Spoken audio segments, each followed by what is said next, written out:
This is the Big O Show. This is the Big O Show. Rock, hour number 2 of the program. Matt Verderame ready to join us. Good morning, sir. How are you doing, my brother? You doing all right? I'm great. How are you? Excellent, brother. Excellent. Although I wore today the Grumpy Miners jersey. Yeah, I'm fine. Since we're a little grumpy over the last 2 nights of watching the Heat and the Panthers get eliminated, but brother, the better teams won, and that's it, bro. It's the prince turned back into a frog, and it was a phenomenal run for both. You know what I'm saying? And I don't, today's one of those days where I keep telling Heat and Panther fans, you can't complain, dude. You went farther than every other team in the league, and you weren't even supposed to be there. So, I think if you're Boston, you're kicking your ass, like the Bruins or the Celtics. You know what I mean? If you're the Sixers, you're pissed. If you're the Carolina Hurricanes, you're pissed. But if you're the Panthers or you're the Heat, okay, you're a little disappointed, but man, you had one hell of a season. How do you see it from an outsider's point of view?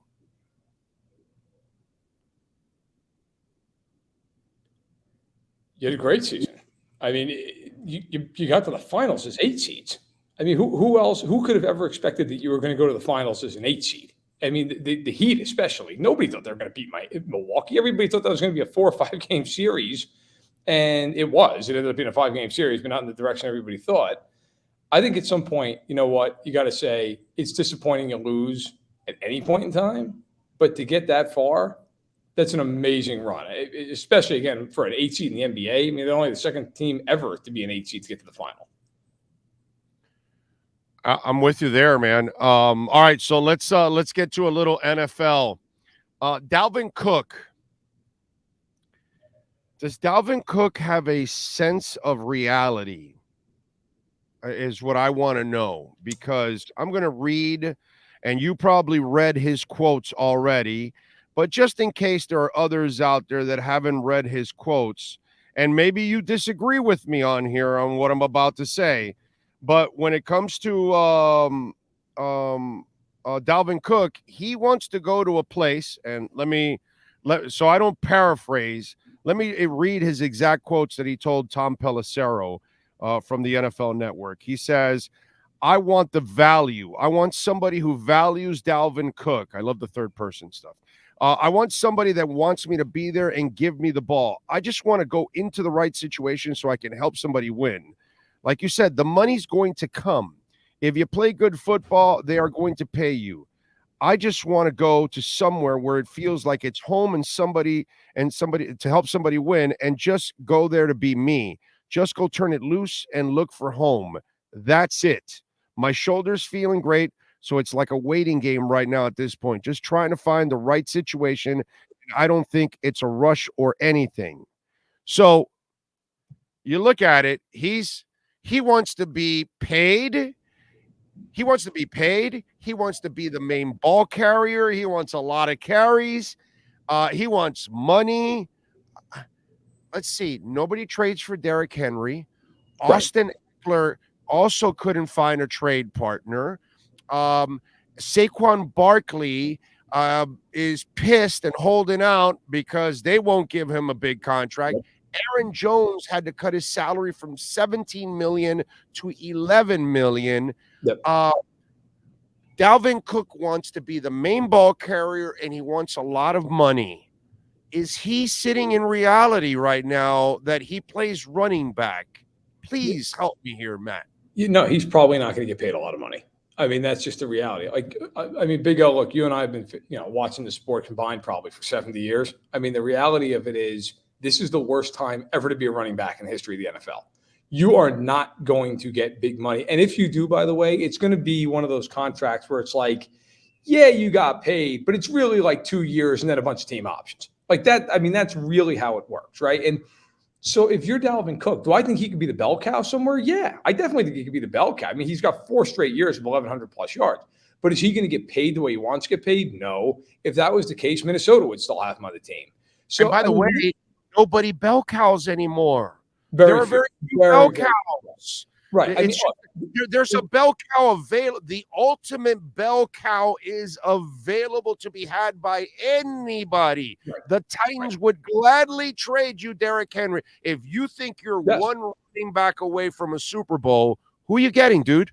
You go get Derrick Henry. And nobody trades for a guy like that who would change any running game instantly. I think really what you're seeing is teams are just saying, look, we can go get these guys with late round picks. We can go get them with mid round picks, and we'll ride them for 4 or 5 years, and then we'll just move on. I mean, that's what most teams do. Miles Sanders just had a great year in Philadelphia. Where's he playing this year? He's in Carolina. Because Dude, Philadelphia went, that's nice. Has been a monster. Great The point. only reason he's getting 11 million, it's because Green Bay likes him and he's paid his dues with them. And they said, hey, if not, we're going to cut you. They would have cut his ass if he doesn't take the 11 million. And they're giving him 11 because it's Aaron Jones. It's their own guy, dude. I think either his agent's doing a disservice to him, or his agent doesn't have the guts to like tell him the truth. But that conversation there, he is in complete fantasy land, dude. He is not going to get paid a big amount of money, or at least the amount of money that he wants. I mean, that's just not going to happen. If that was going to happen, he'd still be in Minnesota. I think the reality is when you look around the league, who are the teams here? Like that team has a great running back, right? Indianapolis, they stink. Tennessee, they're not good. The Giants, who are good, but really, a little bit of a team that you look at last year and went, all right, they went 9-7-1, kind of everything came up roses. Most of these teams that are great teams, you don't even think about their running back. I mean, who cares who Buffalo's running back is? Kansas City is Isaiah Pacheco. He's a good player, but he's not going to be a first ballot Hall of Famer. It's different than in the 90s when if you were good, you had a good running game. You had Emmitt Smith, you had Barry Sanders, you had Thurman Thomas, whoever you want to throw out there. The game has changed now. These teams are not going to pay running backs, and that's why Dalvin Cook was released in the first place. Minnesota, who has relied on him heavily, said, you know what, we're good. We don't need you. We're going to move on. We're going to let Alexander Madison play. And you know what? He's probably going to give you 80-85% of what Cook gave you for a fraction of the price, and the Vikings know that, and so that's why he's on the move. Stephon Diggs. What is he, the Mariah Carey of football? Never happy. I mean, it's what's up? What's going on with Stephon Diggs now? And boy, that's a great question to ask you. I got to ask you to get into the mind of Stephon Diggs. All right, let's go. Okay. Look, I think a few things about this are true. One is, if you're going to have all this happen, now is the time and not training camp or the season. I mean, you've got some time, but at the same point, if you're the Bills, this is not what you need right now. Like, you're a team that the last 2 years, you have lost playoff games that have left a scar on you. 2 years ago, it was 13 seconds in Kansas City. Last year, in a much different way of leaving a scar, they got pummeled at home by Cincinnati in a year where they were supposed to win the Super Bowl, and they don't even get to the AFC title game. That team has struggled at times with losing ridiculous games. They lose focus, they bad turnovers, a play here, a play there.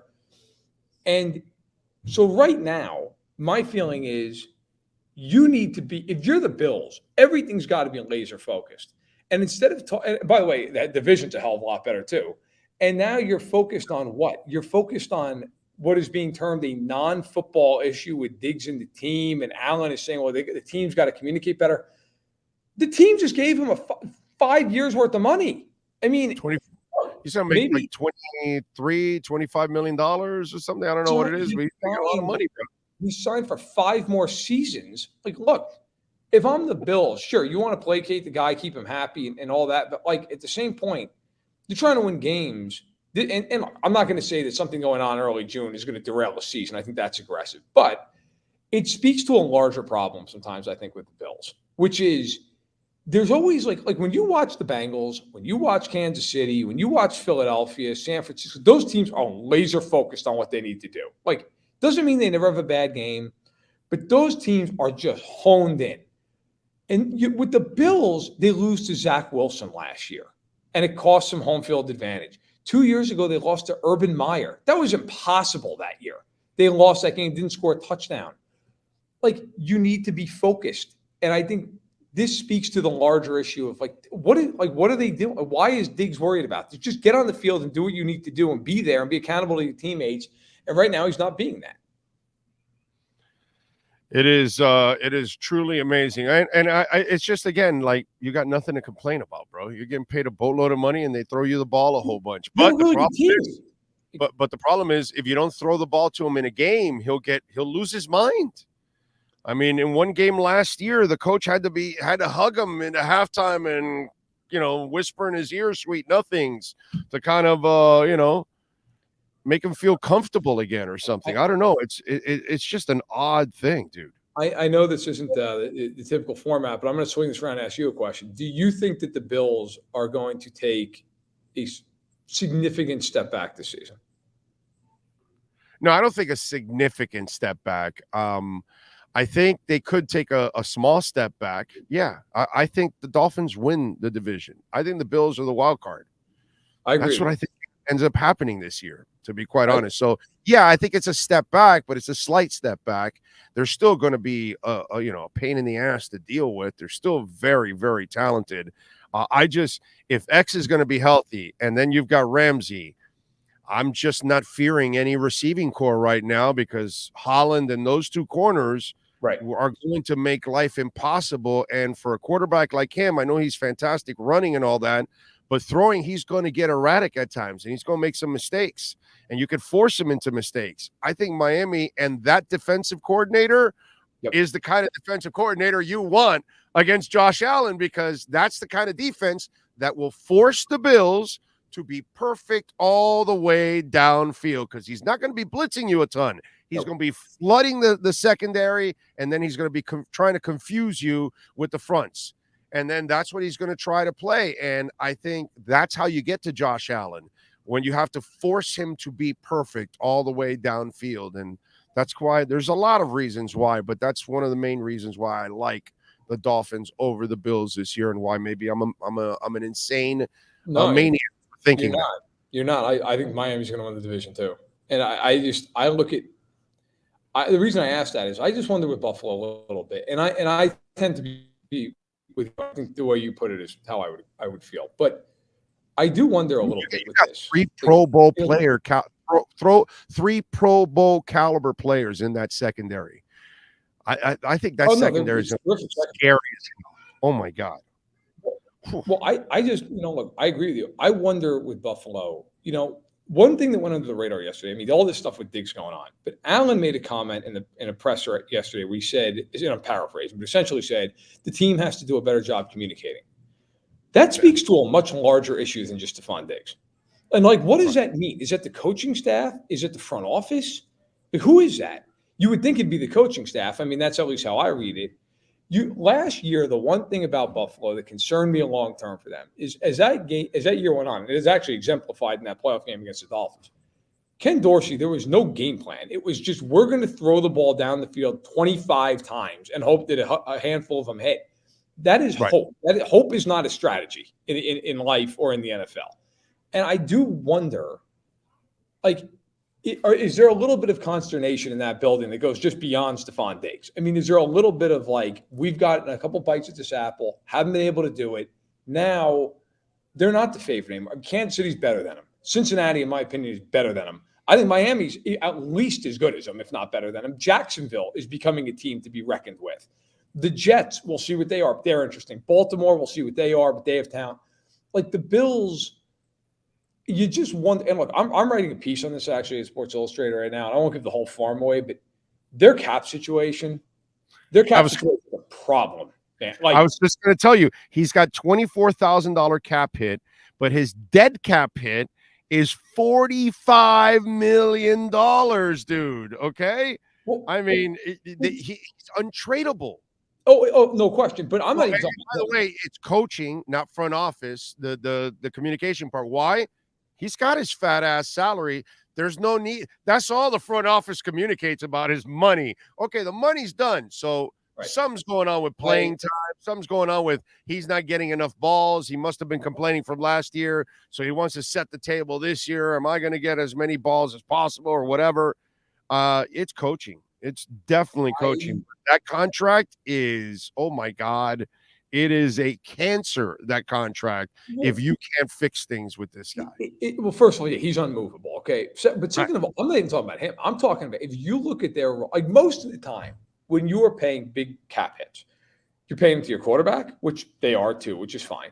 Or you're paying them to guys on their second deals who are in their 20s. If you look at Buffalo, they are paying guys well into their 30s. And those are the biggest cap hits of the team. Jordan Poyer, Micah Hyde, Von Miller, Stephon Diggs, toward the end of his deal, Matt Milano, Dion Dawkins. And Dawkins, Milano, and there's one other player who's escaping me at the moment. They have void years on the end of their contracts just to make it all work. I think it's Hyde. Like, you're just giving away cap room at that point just to make it work. They signed Dawson Knox to a big extension and then drafted his replacement a year later. Like, this is Mitch Morse, by the way, is making a ton of money. He's in his 30s. The Bills, and the reason this is happening, the Bills have not drafted well the last 4 years. If you go and look at their drafts over the last 4 years, they have not done particularly well. A few guys, the Gabe Davises of the world, Dawson Knox, but they haven't drafted the Jalen Waddles of the world. They haven't drafted the Nick Boltons of the world. They haven't drafted the Devonta Smiths. Okay, guys who Deebo Samuel, guys who you look at and go, that guy changes the game. He tilts the field. And right now, if you're Buffalo, the problem with that is A, you're short on depth, but B, you're forced into paying all these guys on their third contracts, and you're left with these bloated cap hits, and you're left with diminishing returns and injury risks. Like, that's a real problem. I went back and I looked and compared the Bills to some of the other powers around the league. Their cap situation is a mess the next couple of years, and it's because they haven't drafted well. Yeah, no, it's ugly, dude. I mean, absolutely ugly. But that's why I kind of think that the tide is going to turn this year, and I think the Dolphins made all the right moves this offseason to balance out because they were all offense. Now their defense got balanced out, and I just kind of I just think they have designed it to say, because that's what you're supposed to do. First, you design your team to beat the people in your division. Yeah. So if you have a big time player in your division, like your favorite team, Kansas City, everybody else in that division has got to design their team to defeat Pat Mahomes first and foremost. You worry about the other shit after when you get to the playoffs. That's fine. But you got to get out of your division first. And if you're the Dolphins, they just built the team the way to stop, the Bills by getting their coordinator and grabbing that other corner. And then that's it, dude. Now, you're not a run-heavy team, right? Only your quarterback runs. So you want to pass the ball a lot? Okay, good. Now we're going to throw X and Ramsey at your ass with Hollins, and let's see what you got now. And so I just love the matchup now for Miami against the Bills. Speaking of your Chiefs, by the way, dude, this is all posturing, right? This Chris Jones bullshit. This is all off-season talk, people, because I know he's going into the final year of his contract. He's got, $20 million? What is it, a 4-year, $80 million deal? And I was reading, and to me, it sounds like a bunch of posturing bullshit that I know he's not attending camp and all that. This is Mahomes on defense, bro. Like, they're going to pay him, right? This is just writing and agents just doing their thing and the team just doing their. This is all just posturing bullshit, right? Yeah. I'd be pretty surprised if it wasn't. Look, by the way, this exact thing happened a handful of years ago. They signed him to a second deal. I mean, this literal exact same thing happened. He didn't show up to the A's. He didn't show up to camp. And then about the first week of July, they gave him 4 years and $84 million. And, look, I can tell you from speaking to people around that team, there's no appetite to move on from Chris Jones. And look, I've seen people say, well, they moved on from Tyreek Hill. They would do it with Chris Jones. But D linemen age well. Well, there's two differences. They actually age well. If they take care of themselves, obviously, they age well. They can still be very effective into their 30s. There's two differences. Yeah. Beyond that, one is the Tyreek Hill thing was blown up by the Devontae Adams and Christian Kirk deals. I mean, that is they were going to sign him, and then all that happened, and he ended up in Miami. But with Chris Jones, all these other D linemen have signed this year already, this offseason. Simmons, Payne, Dexter Lawrence, all these guys have signed.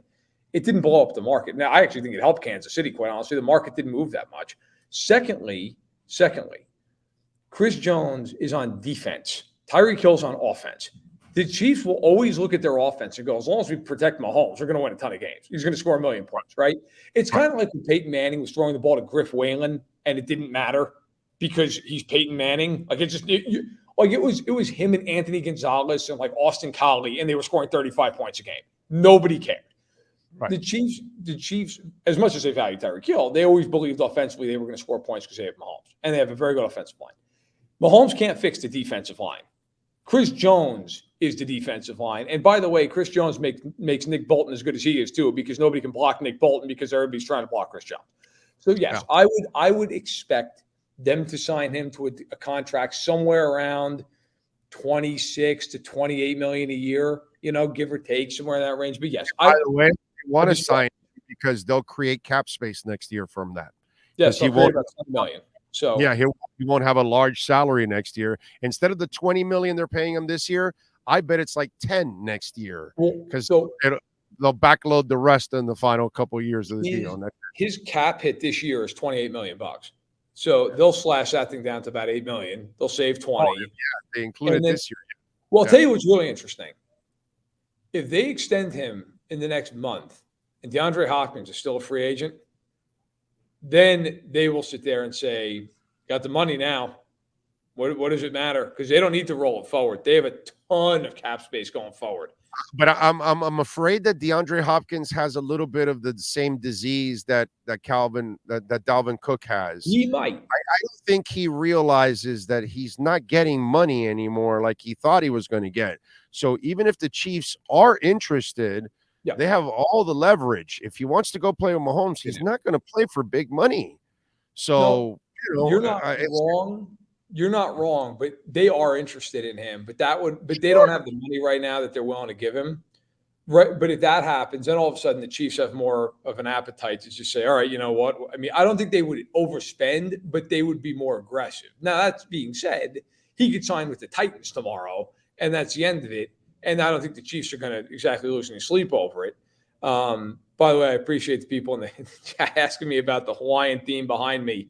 There's been a little bit of work is being done outside of our house. It's loud as hell. So I went to the gym and I asked them for an office, and they put me in the kids' party room. So it's a Hawaiian theme. So sometimes you got to do what you got to do. Okay, but here we are. That is funny, man. All right. By the way, did you see the Cleveland Browns new logo? I got to say that after decades and decades of a terrible logo, plus they showed that what was that, elf on crack or something? Elf. That wasn't good. That thing. I mad props, bro. I think this is a super cool logo. It's really good. It's really good. It's the first good thing the Browns have done in 25 years. It's really, you know what? Like, I like the fact that they leaned into their fans. I mean, they're the dog pound. Like, what if you think of the Cleveland Browns in heyday, what do you think of? You think of them throwing dog biscuits on the field, right? I mean, that's what you think of, an old municipal stadium, screaming and yelling. Like, I've always thought the Dolphins should have like a little shoulder patch or something that pays homage to the Orange Bowl. Like, when you think of those franchises, you think of those play. Like, you think of when I think of the Miami Dolphins, I think of the 72 team, and I think of the Orange Bowl. And I think of like those hot, sweltering Miami nights. Like, so I'm glad that the Browns. I think the Dolphins should do what your team does. Wear the AFL patch. Yeah, I love that they do that. They did that when Lamar Hunt passed. I love that they do that. I think every AFL team should still wear the AFL patch.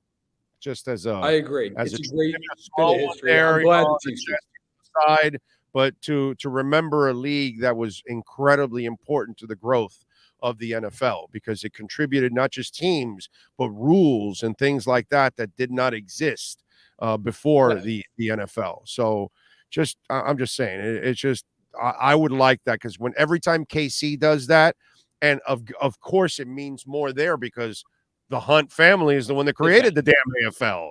So, you know what I mean? It's that line that everybody always says from that era: never forget the AFL. They all say that, you know what I mean?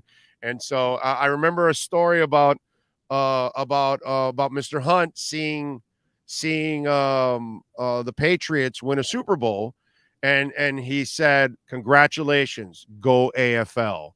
So it's something that means to this day the Hunt family will root for an AFL team, even if it's not them, but they want that AFL team to advance to the Super Bowl and win it all. That's how the Hunt family, and I think that's how I think all the AFL teams should be, actually. Well, it's a huge point of pride. And, look, I mean, the Hunt family did create the AFL, but I would say the Dolphins have a unique place in one regard. And they were, of course, one of the later teams to join. The only team that joined the match was Cincinnati. Yeah. But the one thing that the Dolphins did, when that league merged, they were the first real superpower right after it. They gave the AFL look, the Jets and the Chiefs winning Super Bowl 3 and 4 gave them legitimacy. But when the Dolphins became what they became in the early 70s, there was no arguing that the AFL was some schlep. I mean, they literally went undefeated. They were destroying teams. Right. So I think, when you look back, the Dolphins really kind of put that final stamp on how the AFL played, because that was a team that was built in the AFL and just matured in the early years after the merger. But I'm with you. I would love to see all the AFL teams, do what the Chiefs do and wear it over their heart. I think that's cool. It's different. I also think the Dolphins should go back to their 1980s jerseys, but that's just me. Well, that's we actually had that conversation on Twitter yesterday. I think eventually Tom Garfinkel, who's done an amazing job as team president, on the business side, improving the stadium, everything, the practice facility, everything, F1 saving the tennis tournament. I mean, there's so much going on in that place. They just built a hospital on the property. Baptist Health has a hospital now on the property. Wow. So if a player gets injured, brother, they're right there, like literally next to the field. That's how ridiculous that property is. I mean, it's got a gondola going across the damn thing. He built bridges. He built walkways, all kinds of stuff to help tunnels and shit, to help everything for the ingress and egress. I mean, really, everything he's done is just absolutely amazing. And that logo was done right before he got here. So I think Tom Garfinkel eventually fix it and bring back the old logo, of course, with some kind of a modern day twist, which I don't have a problem with that. So they can put their signature on.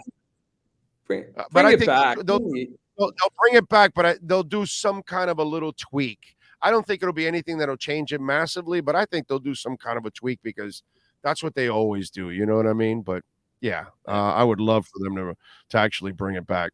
All right. So what are you working on, Sports Illustrated, so folks can check you out, my friend? Besides that Bills article. We got that coming out early July. I think we're holding it for that dead period. But we have 32 teams in 32 days that my colleague Gilberto Manzano and I are working on. Every day one comes out, save for the weekends. And we are previewing all 32 teams, kind of giving an overview. I wrote the Dolphins one. We're rotating on and off, but I did write Miami's. I will tell you this much. I am very high on Jalen Phillips. I think he is going to become a superstar this year. 10 plus sacks. I'm predicting 10 plus sacks for Jalen Phillips this year. I'm in. I'm with you. I also am writing a piece about, it's like a letter to Aaron Rodgers, like what he should do in the New York City offseason, since I'm from just outside New York City. So my editors put me on that one. That's fun. Wrote about some defensive players I think could define the season. And so there's a lot going on. And then, hey, listen, check out, if you go to newsstands, go buy your Sports Illustrated magazine this month, because I am going to be in the magazine. I got 2 different stories in the magazine. And so that is the first time I'm being printed in the magazine. So I'm going to buy about 1,000 copies. Go ahead and please buy them. I'm buying a copy. My man, Matt Verderame, is on Sports Illustrated magazine. I'm buying it this week. Definitely. Beautiful. Comes out mid-July, guys. Buy it. I went up to Green Bay and I got 2 stories out of it. I think people enjoy it. Okay. Good stuff. And follow him on Twitter at Matt Verderame. Matt, appreciate it as always. We'll catch up next week, my friend. Thank you. Take care. You got it. There you go. Matt Verderame, baby, coming through for you.